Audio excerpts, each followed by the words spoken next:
Two, one. Hello and welcome to the Movie Gang podcast. I'm your host, Jack Newman, and this week I'm joined with a smaller group of lovable scamps, but they are nonetheless very lovable. How are you, Bobby Pike? I'm pretty good. How are you, Jack? I'm doing great. I'm excited to talk about some apes. Some damn dirty apes. Damn dirty apes. We're also joined this week by Ben Haworth. How are you, Ben?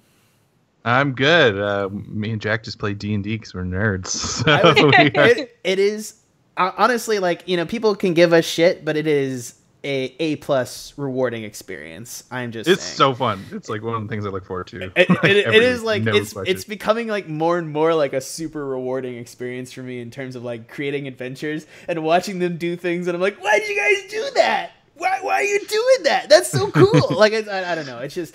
Jack pointed out how we missed an entire room with a dragon and all kinds of stuff that we just didn't do. I had this huge epic boss set up. Like, they were like, it's literally like I'm doing a Splat campaign right now, and he has like, there's like the boss on the front of the campaign. They just like didn't fight and just like walked away. They're like, yeah, he's cool. The cover, like it's like a pre-built campaign you can buy, and on the cover is the boss that we just ignored. We just never saw. Fantastic. Yeah, it is. And that's what makes D&D interesting, because the video game would never let you do that. They would just be like, you must fight that boss. We built him, you will fight him. Just skip ahead. I think it may be worse like when I'm actually doing it, because I'm like positive like I will not be as forgiving. I was like, no, you will fight my boss. I will railroad the shit out of you, and y'all will do this, and you will be happy about it. God damn it. But this week, if you guys can't tell, we're going to be talking about the war for the Planet of the Apes. Sorry, I forgot which it's a weird, it's these titles, man. I think it is a running issue probably with like how these movies are marketed and some of the exciting things. We're going to get into that in a bit. But first up, we're going to be talking about our trailer of the week, which is of course A Wrinkle in Time, which is there's a bunch of stuff that came out at D23 this year, but including, which is again the Disney Giant Conference, including a lot of Star Wars stuff, or a lot of interesting Star Wars behind the scenes stuff. But we definitely wanted to talk about A Wrinkle in Time. So first up, Bobby, what did you think of the trailer? I just watched the trailer, so I'm coming into it very fresh. But it actually looks pretty exciting to me. Wrinkle in Time is one of the books that I read a long time ago. I think I was in like the 3rd grade when I read A Wrinkle in Time. So I don't have a very clear memory of the book. Like I can't actually remember the plot of it, but I remember that it had an emotional impact on me for a long time. So it kind of makes me want to go back and revisit the book before I go into the movie and really get a feel for it again, because it did mean something to me at one point in time, but of course I've forgotten what that was. I thought the trailer looked pretty dynamic, and the casting actually is pretty exciting. It'll be kind of interesting to see Mindy Kaling in a role that large. So I think there's a lot to look forward to there. Of course, with childhood favorites, you worry about them completely mucking it up and ruining something that you loved as a kid, and that's always my fear going into something like this. And I'm also concerned because I don't remember the plot of the book, whether or not this is going to translate well. But I guess until I go back and give myself a refresher course, I'm kind of going to reserve judgment on that. Yeah. What do you think, Ben? Basically a lot of similar stuff you said. There's some really good, interesting, trippy visuals. I like the idea of doing a Doctor Strange or Back to the Future time travel, weird, and multiple dimension things for kids. I think it's kind of a cute, cool idea. And there was just like one really great shot where she goes to like, I guess, a plane of alternate realities, but all the kids are like bouncing balls all at the same time. That is like the only thing from the book I actually remembered. I heard a couple people said that they remember that sequence, and they were like, wow, that's exactly what I thought it would look like. Yeah, like that's really the only thing that I had a clear memory of, like that I remember from the book, but the rest of it's just kind of fuzzy in my brain. So yeah, I was saying earlier, like I know I've read Treasure Island, but if you give me a quiz, I would fail that quiz. You know what I mean? It's one of those books that I remember vaguely from a long time ago, but I've not read since. I'm curious about it. The only thing I'm excited for it because Ava DuVernay, who did Selma, who I think is a very good director, and it's cool to see her get $100 million. It's cool to see a Disney film with a black female character as the lead, which is really cool. Yeah. Oprah Winfrey in these crazy costumes. It definitely looks like the production design. There's just something about Disney CGI that is weird to me. It's the same thing, the look in Alice in Wonderland and Maleficent both seem to have the same look, where it's like almost overly shiny is the best kind of version I could say. It has a level of artifice that's almost too much for me. I think it works better on the big screen, possibly, and this is just a small screen thing. But there is something about the CGI about Disney films that just, and Tomorrowland has it too a little bit, that just feels a little fake to me. And I'm not sure what it is. It's like they're kids films. I feel like they push the color saturation a little higher than It did seem really colorful when I watched the trailer, just like kind of pop you in the face with different color palettes. I guess at a time where color is like not existing in movies lately, where it's like a lot of movies a lot of gray lately. So gray. I mean, we watched a gray movie. I thought this movie was pretty, but it was very gray and very gray. Tones. And so I should be all right with that, but maybe it's just like there's like a level to it that's like, as much as it was not the perfect movie. Our stream viewers, real quick, 'cause for some reason, Skype has decided to turn up my volume super loud in my headphones. Thank you, Skype, for being what you are, which is just super fucking annoying. But it's working. But again, I just wanted to apologize for everyone that's getting a double dose of Ben.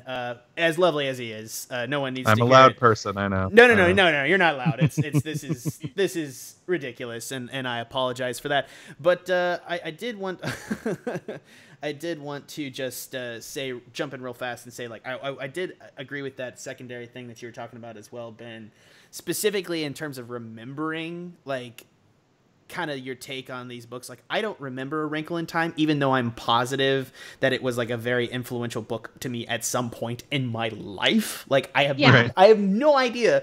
And like, I just see this and I was like, I remember these things so vaguely. It's just like, and it's weird to me to like be like recognizing like kind of this like certain stuff. Like a lot of times, like, I'm very like thick on the nostalgia machine, and it's just like usually it's going to be one of those things where it's like stuff that like from my like late 20s is now going to start getting treated as nostalgia. So it's weird every once in a while to go the other way and be like, this stuff that's even before I was like a kid, which is it's actually purposely while I was a kid. The 60s, like it's been around a while. 63. It has been that long. So yeah, this is like, and then again, that's another thing about it is I imagine a lot of people are going to have their own take on it. You know what I mean? It's one of those things where it's so old and so iconic at this point, and weirdly has never been adapted in any major thing that I know of. That a lot of people are going to be like, I'm sure, have their own opinions about it one way or another. And I think I might just go in with the vagueness, because I'd rather just. I think I'm not going to reread the book, even though I know it's a quick read. I think I'm just going to be like, all right, I'll just going to go in as an experience, because I don't want to have the book hanging over me, at least for me.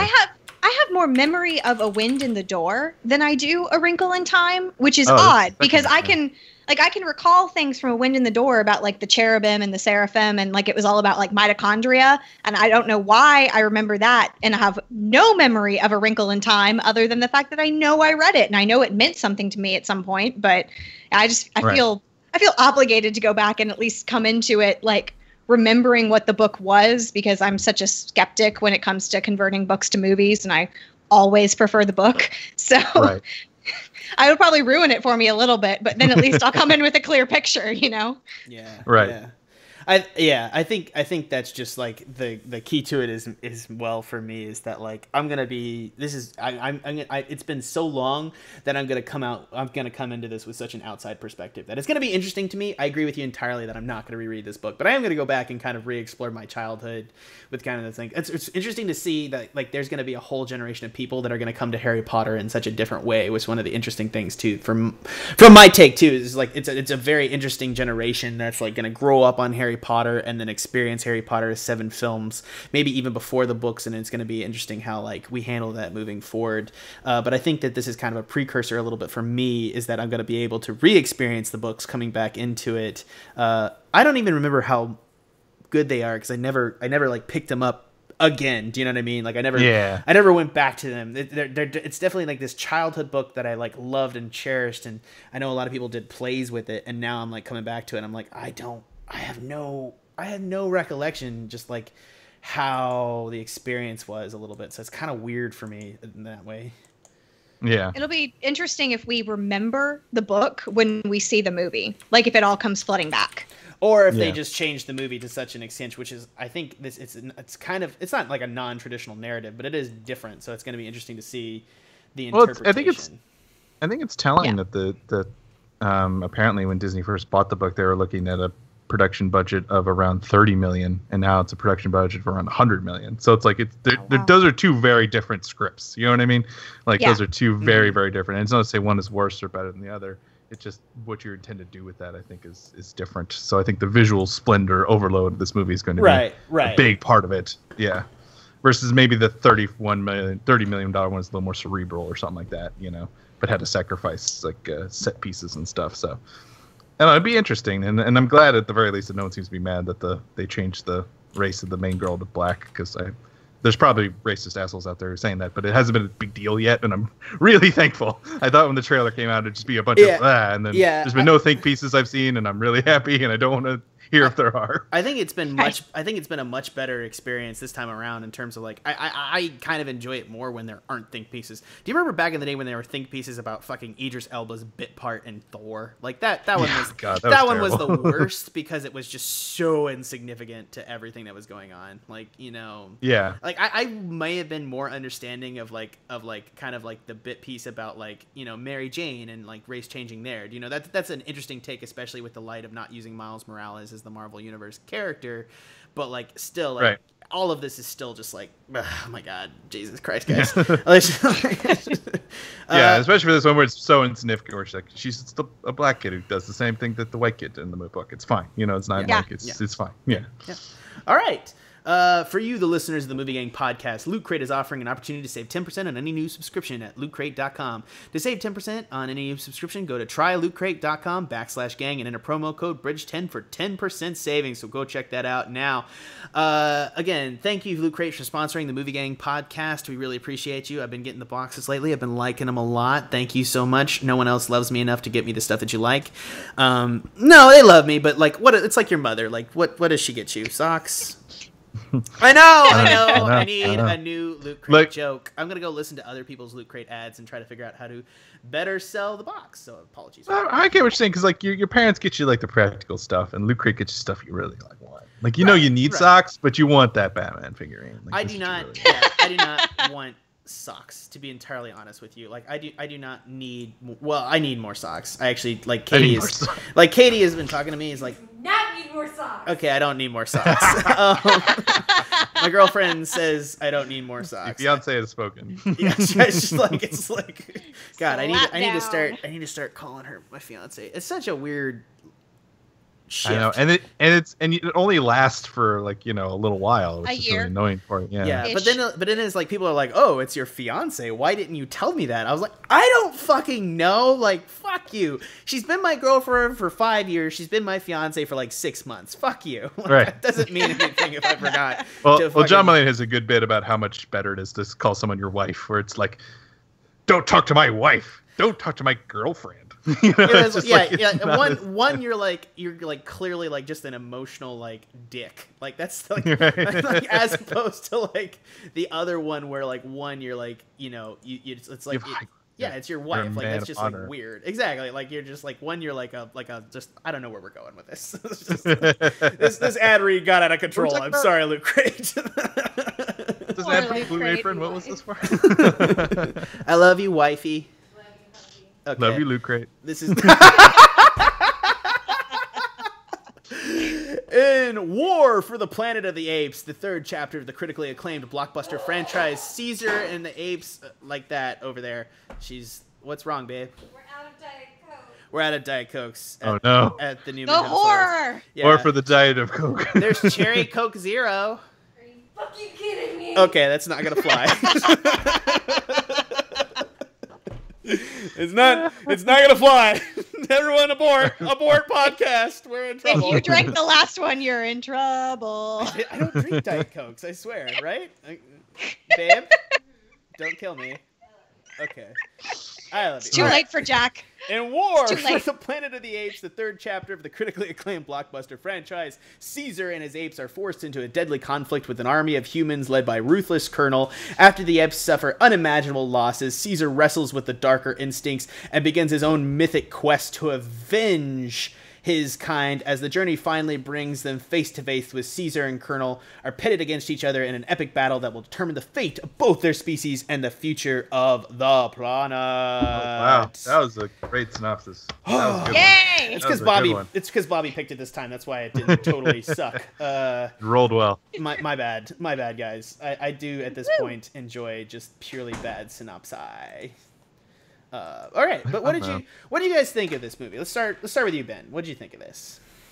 Yeah, so I actually just rewatched Rise of the Planet of the Apes as well as Dawn of the Planet of the Apes. 'Cause I saw them both in theaters. I think only once. I loved them, but I hadn't seen them since. And well, I think I prefer Dawn. I really thought this was an incredible sort of end to the franchise. Sort of. I mean, like, spoiler alert. We're going to talk a little bit around it, but I'll try not to spoil too much.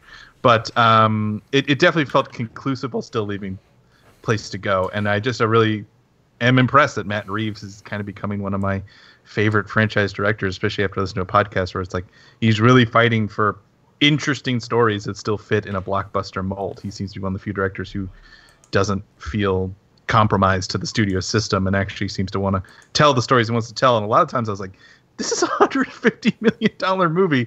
It's like talking about like apes in concentration camps. Like, it's crazy that they were able to do a lot of the stuff they did in this movie. And I don't know about you guys, but I thought it was a very rewarding, very interesting experience. Yeah, I think that's for me kind of a lot of like. Actually, go ahead, Bobby. Let me not take it. How about that? Oh, okay. I mean, I am probably a little more sour on this film. Really? It's not that I didn't like it. There's a lot of good about it. And it is, they did explore a lot of interesting things in the film. And, it clearly was a big budget movie. It was beautiful. The CGI is really well done. It's, kind of a dark gray film, but I thought they did pretty well. That's an emotionally appropriate. I really want that rainbow frothy war prison movie, because this is I needed more color in the prison movie. Right, That's right. less Prison gray. isn't all dark and especially like Nazi like death camp prisons particularly. Yeah, I mean, I think they nailed the bleakness of a lot of the scenes, and I thought that it was their choice of comic relief was interesting. I did think that the movie drug on. I thought it kind of, the last hour of the film, it took a long time to wrap up. It was very clear where it was going, and I felt like it took a long time to get there. They did. But at the same time, it also could have been part of my movie experience, is why I'm a little sour about the whole thing. I was next to a family who talked through the entire movie, which is irritating and kind of makes you not love anything. And I also had to pee really, really badly for the last hour of the film and was uncomfortable. So that kind of sours your experience as well. So that's when you're like, movie wrap up. Come on, let's go. That might have been why I felt like, oh my God, like I get what's going to happen. Like Caesar's going to sacrifice himself and then they're going to escape. Like I knew that's what was going to happen. I'm like, just get to the point. But I thought at least the first half of the movie was really engaging and really solid, and I liked how they led in, and especially the first scene of the film really drew me in, and I thought it was just pretty masterfully done. So I'm a little half and half on it. Yeah, I think one of the things that threw me off a little bit about this movie is that, I guess like it's just typical for like this sort of like trilogy ending to expect some sort of like, I don't know, like Lord of the Rings style, like epic siege moment battle thing. And that's not what this movie is at all about. Like even remotely about. Like this movie is is a very put together, essentially almost like war prison movie, essentially, about camps and kind of about like race and other things, and it's very about something. And I think that's the thing that's like been from the beginning a problem with these movies, is they're very poorly advertised, in my opinion, at points. I mean, it's impressive. Actually, that's actually wrong. I don't think it's poorly advertised. I think it's advertised well in terms of like they are getting these movies out there and they're actually getting viewers to these movies at some point in here. But I just think that misleading might be the word. Yeah. yeah. I don't think it's badly. I mean, clearly, like I can't believe that these movies are successful at points. Do you know what I mean? I am too. Yeah. Like, the last one making $700 million is crazy to me. Like, Rise makes sense because Rise is like rewatching Rise. The end of Rise is the most cathartic moment in any of these movies. It is just awesome, fun filmmaking. Just watching monkeys fucking tear through San Francisco, going through people's apartments, fucking shit up, going across a building, fighting the army, finally getting to the forest. It's just like cathartic, and that's kind of what I think Rupert Wyatt wanted to do if he was going to stick around. He ended up not doing it for scheduling reasons. Then Matt Reeves completely changed the tone to what he wanted to do. I kind of prefer the Matt Reeves version, but I can't deny I get why people would want to prefer the Rise version because that is a lot more fun. Yeah, and these movies aren't necessarily fun, and particularly this one, I get why people are kind of upset because it felt like it was setting up a war. It is not a war of the Planet of the Apes. That's why they changed it to War for the Planet of the Apes, because it is about two groups of humans murdering each other, and Caesar just kind of watching the end of humanity, basically, as we know it. It's like him basically being witness to the entire end of humanity because they can't deal with themselves, watching nature finally consume them, essentially, literally with an avalanche, and then him being like, well, okay, it's our planet now. Like, it's basically, it is the Planet of the Apes at this point. Like, and that's the thing where it's like, I think people wanted a more conquering movie or more like Battle for the Planet of the Apes, like the fourth or fifth one. And I get that. And I get why you might be upset that it's not that. But I liked what it was because I liked that it was sort of about that, watching the sort of end of humanity be consumed by nature. As depressing as that sounds, but by the end of the movie, you are like, fuck humans, woo, monkeys. Yeah, it's always weird when you find yourself rooting against the humans in the movie. You're right, like, oh, God, you guys are the worst. Like, take them out. I like it a little bit because I think that at the end of the previous movie, they kind of removed essentially the character denouement for the apes as a whole, in terms of Koba being this element of like human hate and like not dropping into the hate. So like we've already established at the beginning of this series that Caesar is better than that and beyond that a little bit, and at this point he's just trying to lead people to kind of safety. So it's kind of different, but it's also more kind of about humans. What did you guys think of the virus being brought in as like something to make him kind of aggressive and evil at the end, or Woody Harrelson's character? That was actually because it was another weird little elegant setup they did for a possible Planet of the Apes movie, which I thought was fascinating. That like the way they explain how humans are going to turn feral is through this virus. You know what I mean? Like, because that's what they are in the future one. And Nova is a feral human in the original Planet of the Apes movie. So I thought that was interesting. I think it would work because I liked that he had a good character arc with it. I do agree maybe it was a little weirdly pat, but like I like that it sort of built up to him killing himself at the end of the movie, which I thought was sort of.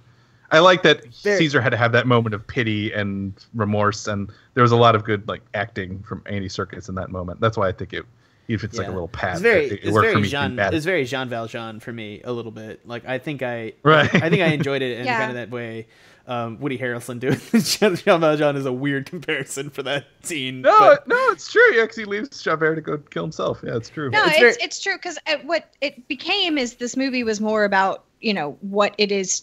Like what humanity is, as opposed to like making it just humans versus apes, because by adding in the virus aspect, then, is your humanity your ability to talk? Because that would mean that the apes had humanity, and it brought in a whole bunch of like moral questions to it that I think made the Colonel more of a interesting villain. But I guess I kind of was disappointed that he ends up committing suicide, because I thought it would have been more impactful to have Caesar take the gun and then just leave, because clearly to the Colonel, losing his humanity and his ability to speak would have been more detrimental to him than being dead. So I thought it would have been a better moment to have him leave the scene. Right. And I thought that would have been interesting to explore, but I at least liked that Caesar didn't pull the trigger. So I think for me, the best part about this movie is that it's very clever in how it's setting up its determination about humanity. Humanity isn't the ability to talk. Humanity isn't the ability to think. There are humans that can talk and function within society, but they do not necessarily have humanity.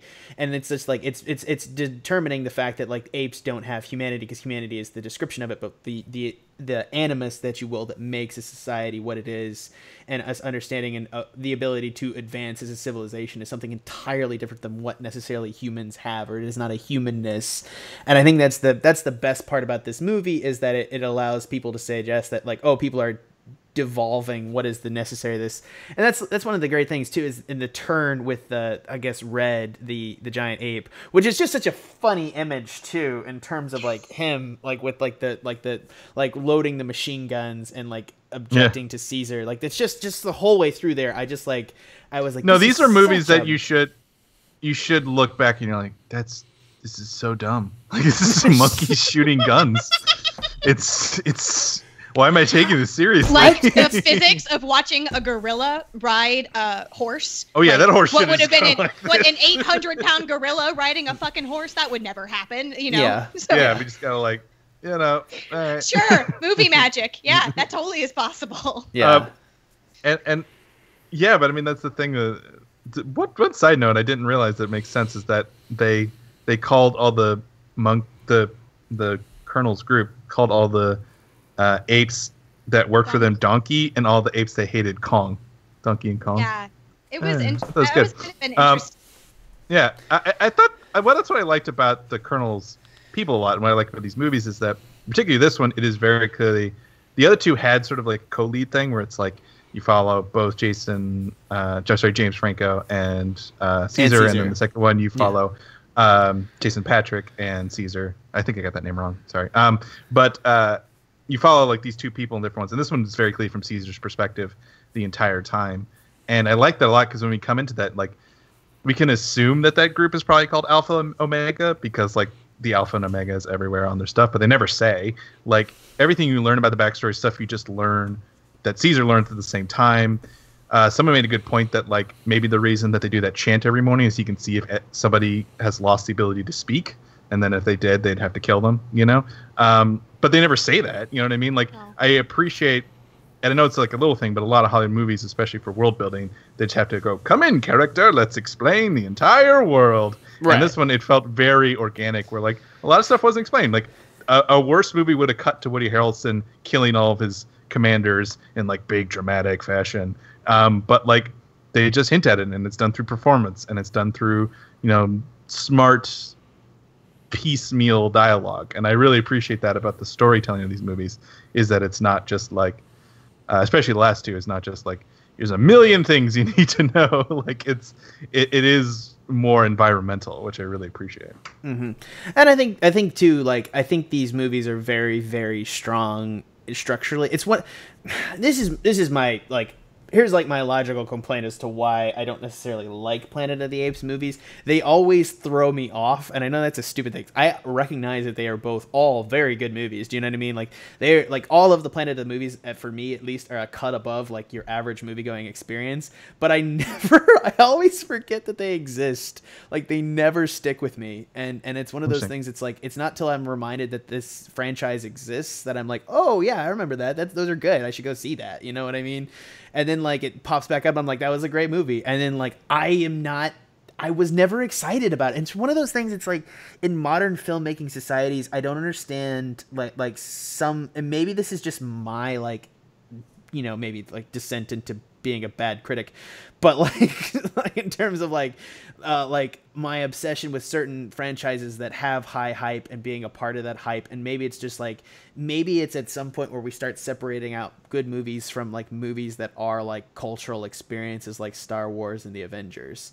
And I know that seems like a weird shitty thing to do, but it is totally a thing that like this is a better movie than Spider-Man. Like this is. But you'd rather watch Spider-Man. I would rather watch Spider-Man a million times other than this movie. I will watch I will watch. I'm gonna watch the new Spider-Man a half dozen more times than I will ever watch this movie. I get it. And I just, it's not like I love these movies, and like I said, I didn't see any of them since I saw them in the theater. I'm never gonna watch them ever again in any context. And I know, it's like if you like had a an argument with me. It's like I don't want to force this argument about what is better because I'm like I'm not gonna stand up for it ever, just at all. Well, it's like Planet of the Apes isn't one of those like this franchise isn't something that you watch and it makes you feel good. You know, Yeah. it doesn't make you feel good. And I think that when like with a lot of other franchises and a lot of other series, you get the like there is in you do feel good at the end of it. There's enjoyment. There's, you know, some catharsis that, you know, that allows you to have, you know, that warm, fuzzy feeling when you finish it. And I think Spider-Man makes people feel good. You know, it's a happy movie. And I don't think any of the Planet of the Apes movies, any of the franchise, the old and the reboots are feel good in any sense. That's what is crazy about Planet of the Apes, is that always has been, is that they made 5 films and each of the 5 films are horribly depressing and weird and social commentaries and bizarre. The second movie literally ends with Charlton Heston destroying the world. He literally pushes a button that nukes the entire world, and he's like, fuck this franchise. And then they go back in time and experience racism and then kill all humans. Like, that is the fucking arc of those 70s movies. And these are weirdly, like, still kind of doing that. And I'm kind of shocked that, like, studios just allow this to happen. And that they make money, like you said. Like, This one is making less money than Dawn. It's making about the same as Rise. But, like, it should be making no money. It should be making zero money. It should be making negative money. Like me and Ben were having an argument about Spider-Man and whether earlier today whether or not the drop off of like Spider-Man is like significant to like the Marvel movies and Spider-Man movies in general. That's like so stupid to the existence of this movie. Like we know nothing. Like, I don't know what brings people out or not. I don't know. I don't understand. Like I know that there is like a deep cult fan following for Planet of the Apes movies. Like I know it exists. Like there's showings in Durham, North Carolina where you go and watch like all 12 movies or something. Like that happens. Like people come out for it. And does everyone fall asleep? Like they time it so you can fall asleep for the Tim Burton one? What context would I ever watch 12 2-hour movies? How sad are you after that? Like how deeply depressed are you? You need to like wrap yourself in like a burrito blanket and like just sleep for the next year, because I just don't know how you emotionally deal with that kind of sorrow. I would in other context watch the trilogy of these movies in order, because it would just be depressing. It would hurt. Like he just like literally that's like Caesar's arc, is he just manages to make the apes go on and live and create humanity. Like he has a horrible life. Like that's he has a horrible, like he loses everyone he loves is dead. Yeah.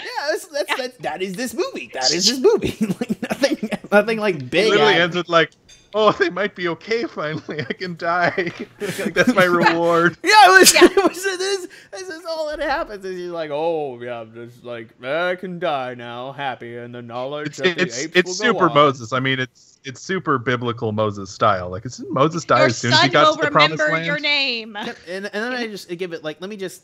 I love that they don't go for the easy Moses reference ever at any point in this series. Because if you had done like and I guess it is Charlton Heston, that's actually like really funny when I think about it. That's like really, it's really funny too that it's Charlton Heston in the original. Like I really want him to have some like, I never realized that arc over too. He's like leading the humans to freedom, and it's, I guess this is too is like I don't actually find the original Planet of the Apes like a very interesting movie, and I think that it's funny to me when movies twist on the originals and create such more original, interesting things. Like these movies are so much more interesting to me as like the breakdown of humanity and like the rise of apes and what is humanity and what is society and what is all these things. The 60s version is classic Rod Serling in your face. Like I like the Rod Serling in your face style, but it is very in your face. Like Rod Serling had a couple tricks and he did it a lot. You know what I mean? He did the same twist in his Twilight Zone episode. Like, you know, it is what it is for sure. But you're right. This one is a lot more complicated, and I do like I feel bad using the word Shakespearean, but Dawn really did feel Shakespearean rewatching it, where it's like these are characters with interesting political motivations, and why I prefer Dawn is I think all 4 of the main protagonists had their own interesting reasons, and you could relate with all of them. And I appreciate that Harrelson had a similar thing because he came in with his sunglasses and his bald head. I'm like, oh no, they finally went into schlock. They finally have their murder them all. Well, and then he had like an interesting little monologue that actually kind of was like, I enjoy. Post-apocalypse fucks you up. He's clearly like an allusion to skinheads and some other things too. Like there's. But it's got like subtle. Rise of Nazism. It's not.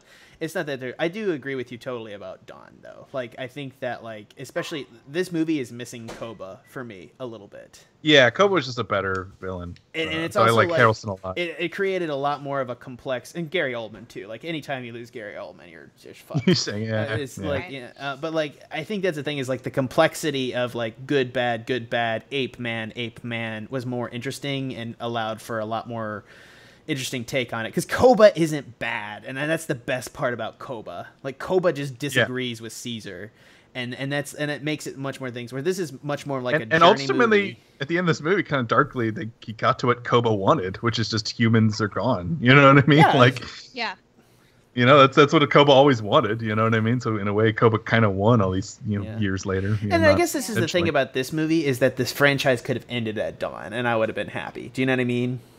Same, yeah. Yeah, and this did feel a little perfunctory, is the one thing I would say, where it's like, we did finally get to our paradise, so it's good to know that happened. And like, at the end of Dawn, they definitely are like, war is coming, you know. But like, you know, it kind of ends in the way you expect, I guess. I think Minus that's why I war. felt like it drug in the latter part of the film, and I think that's the only reason why is because you know it's gonna end with the apes not being exterminated, because that's the movie. They're the heroes. Yeah, They're absolutely the heroes at this point, and it's so. Well, actually, I agree with Ben. Like they could have. And that's totally the other thing we gotta commend this movie is that it beat Avatar to the punch of like, this is a trilogy where the main character is a CGI character. That is a new level of filmmaking. It really is. That's just like a new level of where every single human character from every movie goes away at the end of their movie, and then it's only Caesar and the monkeys and the other apes we follow, and that's pretty incredible. I mean, and the fact that I actually care about Caesar as a character is pretty damn incredible. That Matt Reeves had a good point where he was talking on a podcast where he's like, I want to hold longer shots, but they're like, if you hold 5 more seconds, that's like $200,000. Like, you need to understand, like, every time you show Caesar, that is literally money just burning on screen. Yeah. Like, and that is ambitious to like have a character like hold a fucking sequence, and you can't show him as much as you want just for money reasons. Yeah. And it's crazy. also like, it's crazy to me that you're doing it with this movie specifically. Like if, I get Avatar, like, you're gonna have them on fucking, they're gonna like run around and be like what it is, like you're there for blue and bright. It is what it is. Fuck in the water. It's gonna be great. Like they're all gonna like, there's gonna be, it's half of it's about like the amazing water effects. Do you know what I mean? Like, it's yeah. it is That's all the two's gonna be from what I hear. Yeah. Yeah, and it's also like it's just I guess it's just like just so annoying a little bit to me, just like how like in terms of like this movie defies everything I understand and know about movie statistics a little bit, and what is popular and what does it. And I think that's what kind of continues to annoy me about its existence slightly, is that like I'm like, you should not be popular.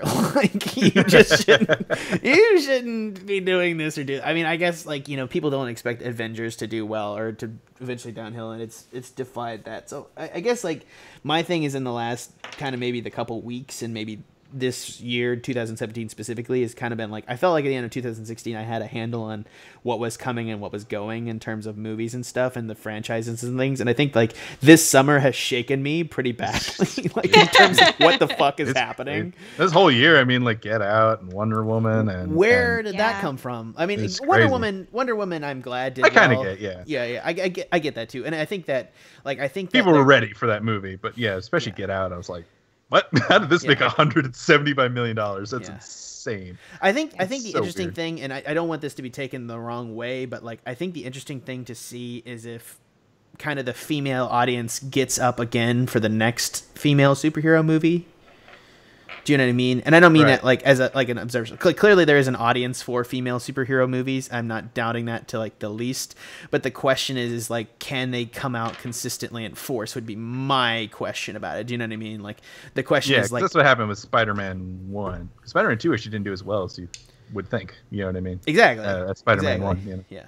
Like, for instance, like I went to see The Amazing Spider-Man 1. I didn't go to see 2. Like, I'm a fair weather fan if you lose me. Do you know what I mean? Like, when you lose me hard, and I don't come back to the franchise forever. See Fast and the Furious. Like Fast and the Furious 1, 2 lost me, and then I didn't come back till like 6, and then I went back and watched the ones that were supposed to be good. Like that's like, you know, that's just the way it is. That's like, how people are. That's how people are. And I wonder if I wouldn't be surprised if everyone went to Dawn because they heard it was really good, and they're like, "This is horribly depressing." And then War looked even more depressing. They're like, "I'm good. Life is depressing right now. Let's not." Yeah. Well, it's doing. How is it doing? Movie like on Box Office Mojo. It's made $100 million this weekend, so it's like, you know, it's worldwide, so it's like it's doing okay. It's doing about what Rise did, but it's just surprising because Dawn did really well, and it's just not doing what Dawn did. Well, it's also going up against Spider-Man.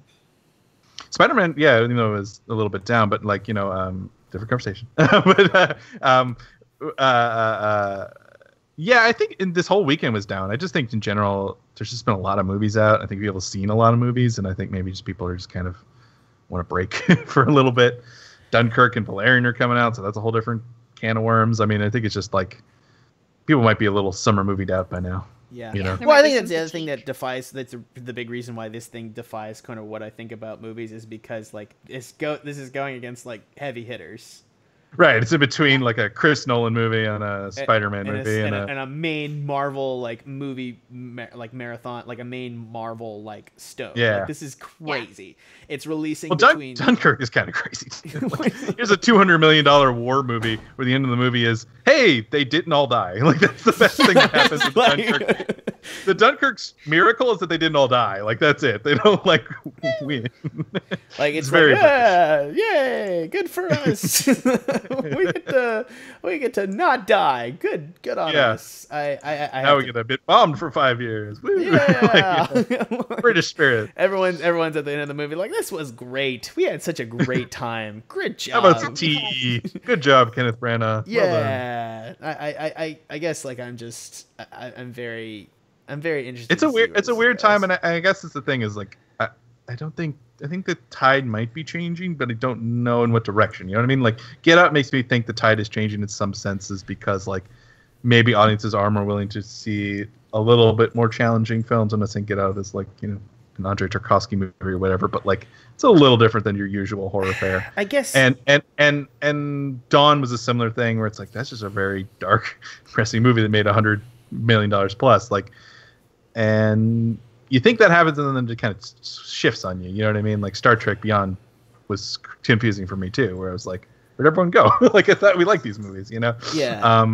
And audiences are hard to predict. I don't think it's just an easy way to go, and I don't think we can just say because Get Out does well, you can immediately say adult movies are back. It's the 70s again. Right. You know what I mean? Like I think these things come in waves, and there's different reasons, and yeah, I don't know. I guess it's been an odd year for that, and I just don't know where we're going as a culture in the movie sense because movies are becoming broader because people like TV and people like other stuff, but maybe the occasional weird thing kind of hits, but it doesn't always hit. I don't know.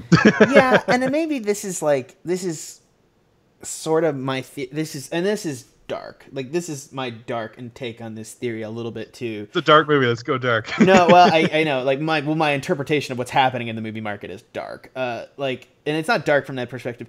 I think and this makes it sound like terrible when I say it like this. There might be some form of like movie going elitist, not elitist. They're not that they are elitist, but elite in terms of like criticism and how they go about seeing movies. And we might be seeing them are more lining up for stuff like there's like a Drive for Get Out and stuff like that. And then the issue is that predicting this particular block of people is literally impossible. Yeah. Yeah.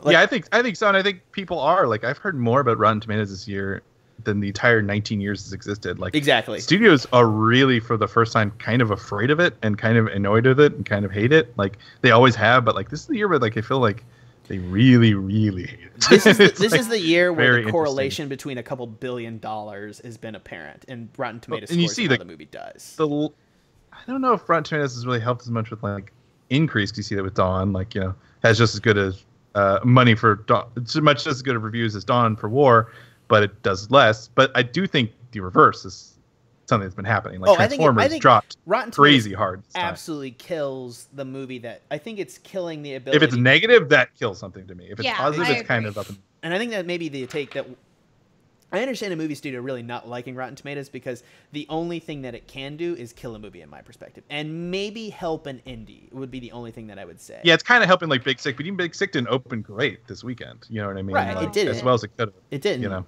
and I think that's fine. I just think that like the difference is that it can kill stuff like BVS. Well, I didn't. Nothing killed BVS. Whatever. But that's. But it had like some of the worst legs that any movie opened over $100 million has ever had. Exactly. Like, you know, people after the core audience went, it just was like, bleh. And I think that's exactly what it is. And like that's the weird thing for me that like Rotten Tomatoes positive score has didn't save the legs of Spider-Man. Yeah, exactly. So exactly. it's like it does seem to be like it's mostly just a negative effect. Yeah, in a lot of ways, exactly. Yeah. It's only like it's got 14 on Rotten Tomatoes. It's terrible. Right, and I think that's why people do it. It's like, which is actually a fair look at Rotten Tomatoes because it's like an aggregate score. The majority of critics dislike it. Like you're probably gonna dislike it. Yeah, that's a fair way to look at Rotten Tomatoes. Actually, if you think about it, and that's just like really weird thinking about like the public as a whole treating Rotten Tomatoes the way it should be treated. Like, I don't know. Yeah, nobody even Rotten Tomatoes seems to understand how it works quite right. I think that's like the big point here. And I know that I'm making like our whole review of War of the Planet of the Apes about like the metagame of like what's happening in movies, but like it's an odd film to talk about in that way. Yeah, it is what is interesting to me, like personally. Yeah, and I do worry that I overrate these films just for that reason, just because I do appreciate seeing a film that has this lot of structure, that has this amount of... I felt that with Rise. I was very hesitant about the way critics talked about Rise, because I was like, it's good, but like, Jesus Christ, guys, calm down. Yeah. But after Dawn, I kind of got it. I kind of got where they were coming from, and Dawn was more kind of what I wanted to see out of a summer blockbuster. I just don't know if it's the case where it's like so many blockbusters are trying to be Marvel that it's nice to see something totally not Marvel and do it well. Not that when Marvel does Marvel well, does it well. I loved Homecoming. See that review. It is just the case that I don't want everybody to do what they do. They do it well. Let's all try our own thing, you know. And I appreciate the Planet of the Apes reboot is its own thing. It is paying homage to the original, but isn't like, you know, like there hasn't been direct quotes from the movie, and like, you know, it's not since a shot the first for shot one, remake. not a shot for shot remake. It's not the weird Tim Burton one where you have to, oh, that one had a twist ending, we'll make a twistier ending. You know what I mean? Like none of them had a twist ending, which I really appreciate. Like it is trying to tell its own story while kind of harkening back to the weirdness of the 70s movies, which is insane. Like it's insane to make movies like this that are harkening back to when literally movies had no idea what a movie franchise was, and that's why they're so crazy. But I hope I'm just not overrating it for that reason, because I just appreciate these movies are trying something different a lot, and I recognize I might be overrating them because there are a lot of issues, particularly this one I noticed. I agree with Bobby that it kind of dragged and a little too many convenient stuff here or there. But I just, at the end of it, they always give me a sense of deep characters, and I feel like so many blockbusters have gone to set pieces over characters that, like, when I see a movie with great characters, I'm fucking really happy. It really well, if we're gonna talk about characters, I feel like we've got to talk about the secondary characters. Like, we really should talk about the comic relief character, and we probably should talk about Nova. Which is also, like, just the comic... I have to admit, it didn't hit for me. I think it was weird. Yeah. It didn't sit well with me. It felt forced. And I wonder if it felt like here's the bit where you laugh before we it felt like the only again. Studio note. Yeah, it felt like the only studio note where it's like they were like, this is so depressing, because they would like cut to him, you know what I mean, like where he wasn't in the action always, and that's the part where it was like, did they do like a little bit of reshoots to put him in there? You know what I mean? Like, and they even designed him to look like a comic relief character. He's smaller and thinner than all the others. His ears stick out far. Like he's played by Steve Zahn, who's just naturally like a goofy person. You know, like it's just like the technology. It's interesting where the technology is and isn't there, and it's funny to me that the technology makes dramatic performances before it does comedy performances. And maybe it's just because it's not kind of true. but it's like true Yeah. to me because the comedy comedy doesn't come through and work. And maybe it's because they're just failing at it, but I think more likely it's just the particular technology used to make Apes is just like, at this point, I'm just used to it being like no, his most honest moment was when he was talking about how his kid died. Like he looked sad. Yeah, it was absolutely. And I'm just like, oh man, this is a good like non-comic relief character, but like the rest of it, I'm sort of like, it's like almost the only level it works on is almost as an uncomfortable humor level. Right. It's like the introduction of the character was really solid, but like the moment they moved out of the snow cave and they actually like moved back into the action part of the film, the comic relief character didn't work for me at all. And frankly, was kind of an annoyance. You have one of those Planet of the Apes things where like those X's were all over the Planet of the Apes movies and they would always put humans on them. And like he's on the X and he's like dying of thirst and he'd come to Bad Ape and he's like, whoa, like wacky. Right. And, you're like, and then we cut right back and you're like, whoa. I guess that's the thing is like just having such a strict comic relief character in a war prison movie, you know, in a like yeah. Name what Holocaust camp movie has like a comic relief character. The one I would say that they were trying to do would probably be Great Escape, but Great Escape was trying to be more of an adventure-y movie anyways. Is my thing. I mean, Bobby, you raised your eyebrows there, but that parallel exists. No, I don't disagree with that. It's just like in this instance, it like 100% did not work for me. I thought. Fair. No, we agree.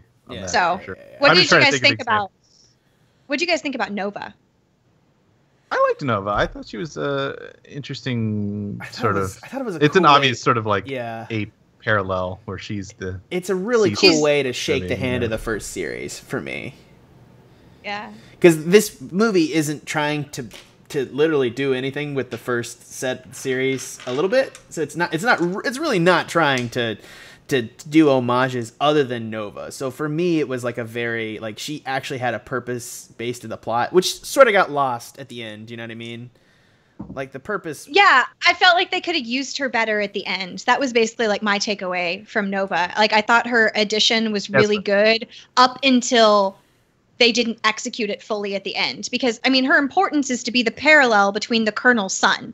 You know, here's someone who still has this disease that's supposed to be, you know, robbing you of your humanity and everything like that, being the thing that the Colonel despises. And, you know, she's still treating the apes with such tenderness and such, you know, kindness, especially when she cries, when the one dies. Like, there's a lot good there, but when you get to the end of the film and that, you know, escaped, you know, into the paradise moment, I felt she was underutilized and they could have better used her throughout the climax. And here's the thing too, this may be just me a little bit, but every character in these movies I feel like has some sort of parallel plot construction point to them, and I think that Nova's doesn't have a true one in terms of her just like I think that's exactly right. She has this feel of this, and then it's just like she is like a tiny bit of a dropped plot thread. Other than the fact that it's like she has to be dropped so that in the next she can't have like a final moment or die or anything because clearly she has to like shake hands with the beginning of the next film. Yeah. I feel like that's why she didn't come to fruition is because she's held over for the next movie. Yeah. I just felt like it was underutilized. I also think it's super important in suggesting that speech is not, again, they're outlining the idea of humanity and civilization and technology, and Nova is super important in that argument to saying like even if you lose speech and everything, like apes had civilization and the essence of humanity when they had intelligence, like, and then chose to use it in a certain way. So it's like your action is dependent upon your humanity, just like Nova is. I think she is an important being to be in there to make the political point that they are making. But at the same time, once she's in there, she doesn't really have something to do other than existing. Do you know what I mean? Yeah. Right. I mean, yeah, she's there to have you question what is humanity, what makes you human. Well, she's there to also like. She's like, it doesn't, like, she's there to, like, cut off where, like, the end goes. It's like, oh, well, you know, speech and that they're losing the power of this, and it's like, it makes the whole virus thing less of, like a gimmick and more like an actual, like, point. Do you know what I mean? Yeah.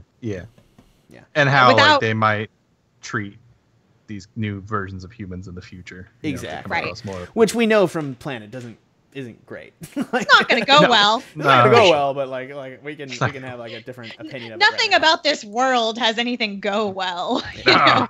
It's not going to end well. What do you want? You wanted to be happy at the end of this movie? What, are you serious? Rubbish. What did you Fuck expect? mate. Fuck you. Only misery. What's up, babe?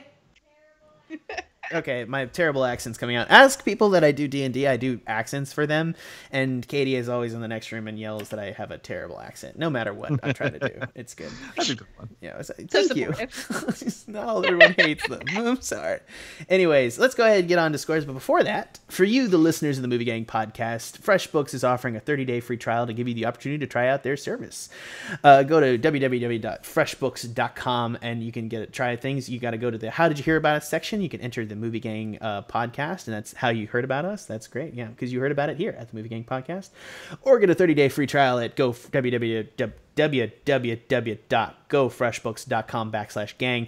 FreshBooks is an online cloud-based accounting software that I use to balance the books of both my personal business, including Newman Visual Productions, which is my photography and video services, now offering in Durham, North Carolina. I'll stream your conference for you. I'll stream your meeting for you. I'll stream all your stuff for you, whatever you need streamed. You can also go on over and check out all my photography, my wedding photography, portrait photography, all sorts of different things. If it's media-based, I probably offer it in Durham, North Carolina, so check out. This FreshBooks ad turned into an ad for my business. I don't know how. I'm sorry, FreshBooks. Ads within ads. I know, but the point is that I have a lot of things going, including TuscanShed.com. I got my personal finance for my job at work, and then I also have my personal business. I got 3 things. I got to separate all these things out for taxes, and how I do that is FreshBooks.com. So go check on that out. Trust me, it works. It's great. You can access it anywhere, and the freedom of having the cloud and being able to be on your mobile phone, other devices, check something out and be able to make sure everything's straight. Because otherwise, if I don't have it at cloud-based now, I don't work on it, and that's just the way that things are. So check out at www.gofreshbooks.com/gang. All right. First up on scores. Who wants to go first? I want Bobby to go first. All the volunteers. Everybody's All Bobby. the volunteers. Okay. Sorry, guys. We're doing rock, paper, scissors, Bobby. Would that make you feel better? The justification as to why I never go first is because I'm pulling up the calculator app to do it. That's my justification. I'm doing the math. That's okay.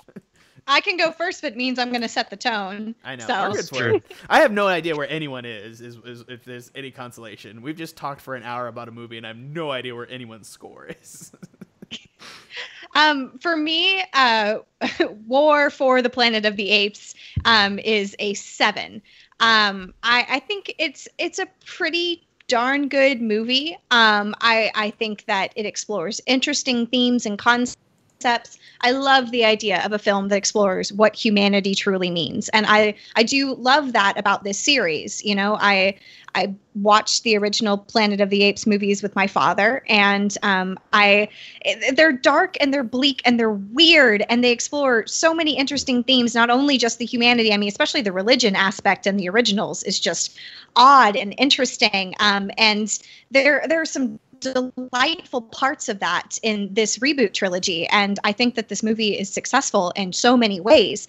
I am annoyed by the addition of a comic relief character that didn't need to be there, and it was so annoying to watch it devolve the way it did into just like one-off one-liner bits, because it had the potential to have some real emotional impact, some real storytelling in that character. Bad Ape could have been more than what he was, and it was kind of disappointing to see what happened there.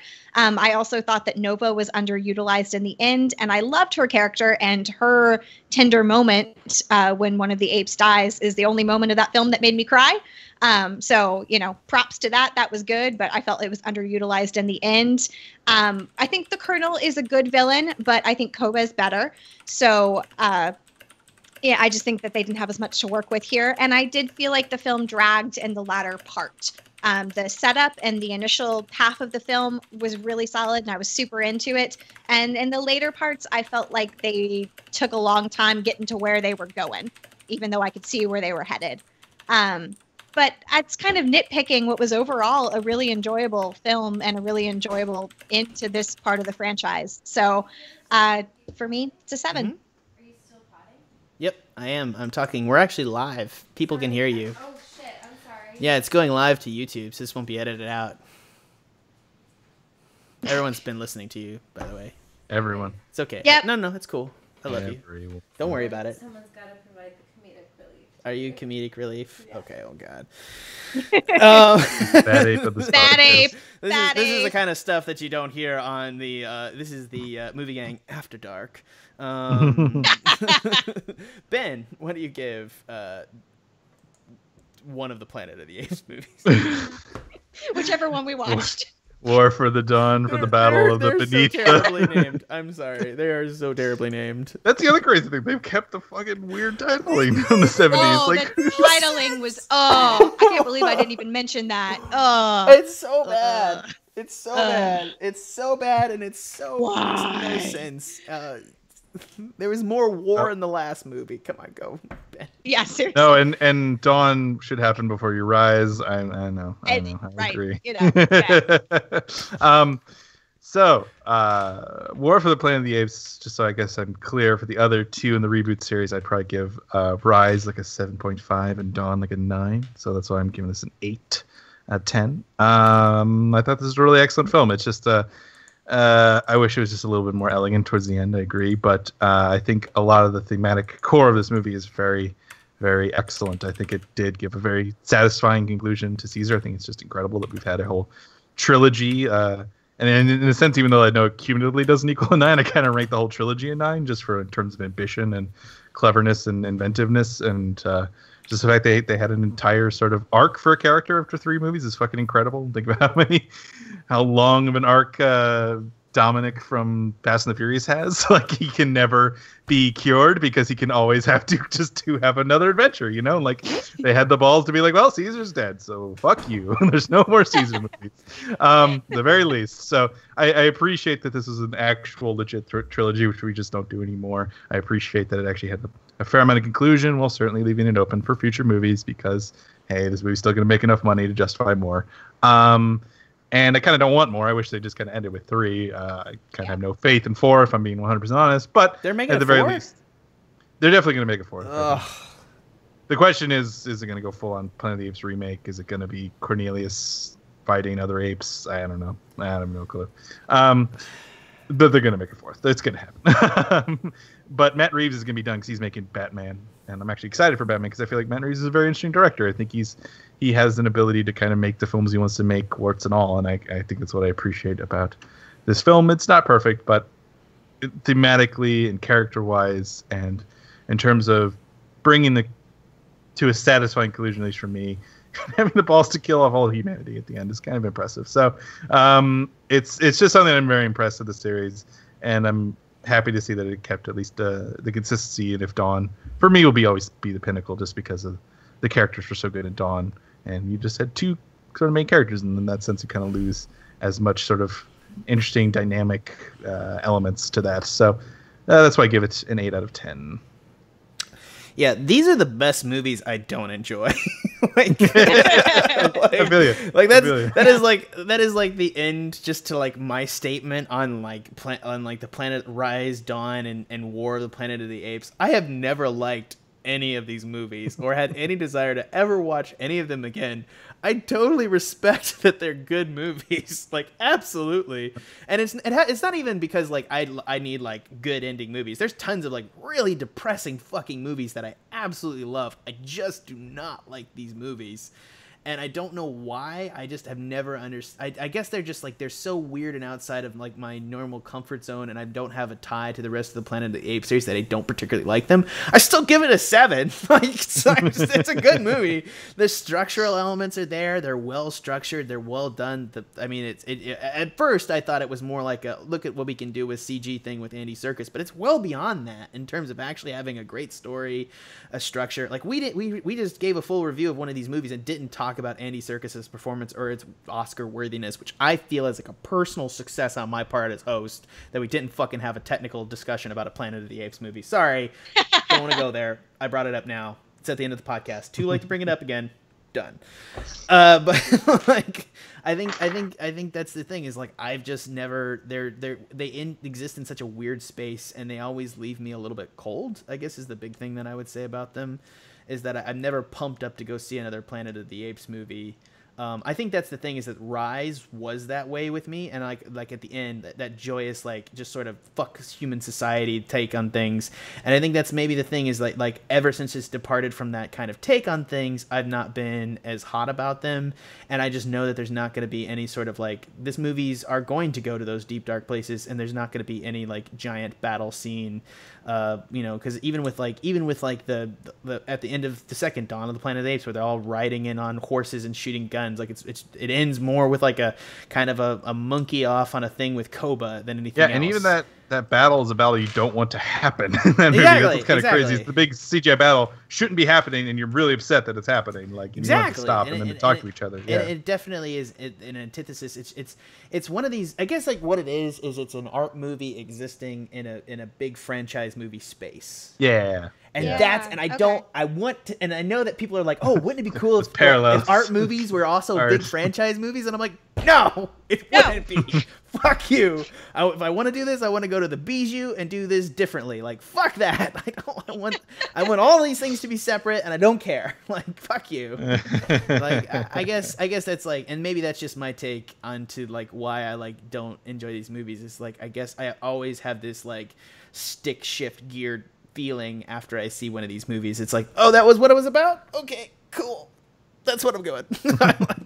But they're all good. You should go see them. You really should. Like, if you like, you really should. You should just be prepared for what it is, which is the highest budget art house film that's ever been. In a weird way. Yeah. I think that's the thing about the films that I think everyone can at least agree on, is that they're just technical masterpieces. There's nothing to debate about that. It's totally a taste thing for these movies. I think that's why we didn't impressive. talk about it, because it's pretty much flawless, so there's not much for us to nitpick on right, that side. Exactly. We don't have to discuss it.